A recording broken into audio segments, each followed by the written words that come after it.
Entonces los 5 pasos fundamentales en la investigación-acción son la problematización, que es la pregunta fundamental que yo quiero hacer, que une, ¿cierto? En este caso, el diagnóstico de la necesidad, donde yo voy a atender la problemática. Por ejemplo, los alumnos presentan dificultades para dividir y yo descubro que la estrategia es inadecuada y yo quiero cambiar la estrategia. Entonces, estoy uniendo de alguna manera el diagnóstico de situación a cuánto involucra, si es un pequeño grupo, si son todos, porque podría ser alternativas distintas. A lo mejor tengo tutorizaciones, a lo mejor voy a utilizar como tutores a aquellos alumnos que sí logran utilizar correctamente la estrategia, o si involucra las dificultades son mayores entre hombres y mujeres, atenderé de una forma diferencial. Si es todo el curso, también podré tener una modalidad distinta, etcétera. Entonces, la alternativa y la propuesta dependerán claramente del establecimiento de un diseño. Y luego, entonces, la propuesta. Yo diseñaré, estableceré una secuencia, diré cuánto tiempo va a ser la implementación, cómo va a estar configurada esa unidad de trabajo, cómo están los recursos, qué tipo de información voy a ir recogiendo y que me interesa a mí, cómo la afecta.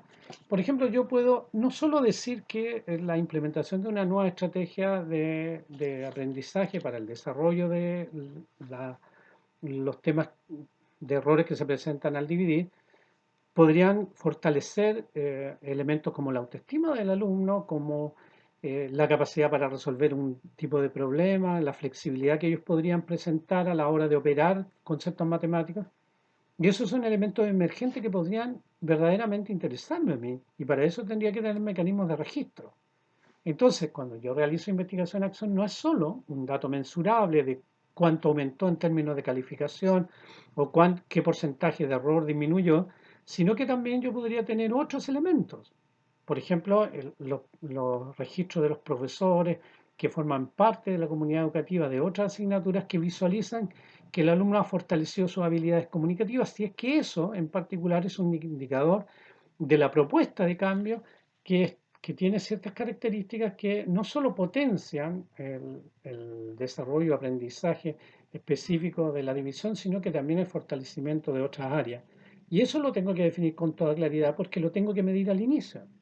Y tengo que ser capaz de decir que, por ejemplo, las participaciones de los estudiantes durante el desarrollo de una clase de matemática o de otra naturaleza eran precarias o eran mínimas. Y yo tengo ese registro, pero con posterioridad a la implementación, mire cómo se han modificado. Y aquí está el registro cuantitativo o cualitativo de eso. Por ejemplo, cuando nosotros pensamos cómo una práctica o una metodología modifica las interacciones dialógicas o el tipo de comunicación que presenta un profesor durante el desarrollo de una clase, el estilo y cómo esa, por ejemplo, hoy día que hablamos de metodologías como aula invertida u otro tipo de metodología, cómo eso se vuelve una práctica distinta. Por ejemplo, los alumnos se vuelven más críticos, se vuelven más reflexivos, aumenta el número de preguntas inquisidoras que realizan o reflexiones que realizan los estudiantes. ¿Y cómo lo tengo de registro eso? Ese tipo de cosas son tremendamente relevantes de realizar en procesos de investigación-acción. Y es fundamental tener mecanismos para ello. Después yo aplico la propuesta y esa aplicación de la propuesta tiene una cronología, tiene un periodo en el cual yo desarrollo la estructura y finalmente tendré que hacer una evaluación. Yo puedo hacer monitoreo intermedio, por ejemplo, podría decir, mire, al tercer mes, al segundo mes o a la mitad de implementación yo tenía tales avances, pero sin embargo había algo que no estaba funcionando de este modo. O yo planifiqué las actividades de esta naturaleza y hubo una en particular que tuvo que ser profundizada porque no se entendió con toda claridad. Hubo alguna que, por el contrario, yo la planifiqué para un periodo de tiempo mayor y sin embargo fue rápidamente interiorizada por los estudiantes y por tanto restrinjo su periodo de duración.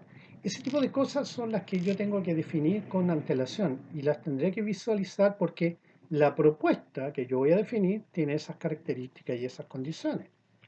Entonces es muy importante que en la metodología, en este caso de un diseño de investigación-acción, yo sea capaz de vislumbrar cómo la propuesta que yo voy a definir tiene ciertas características que se articulan plenamente, no solo con la necesidad específica que yo quiero atender, sino cómo esa propuesta se articula con el contexto en el cual se va a desarrollar.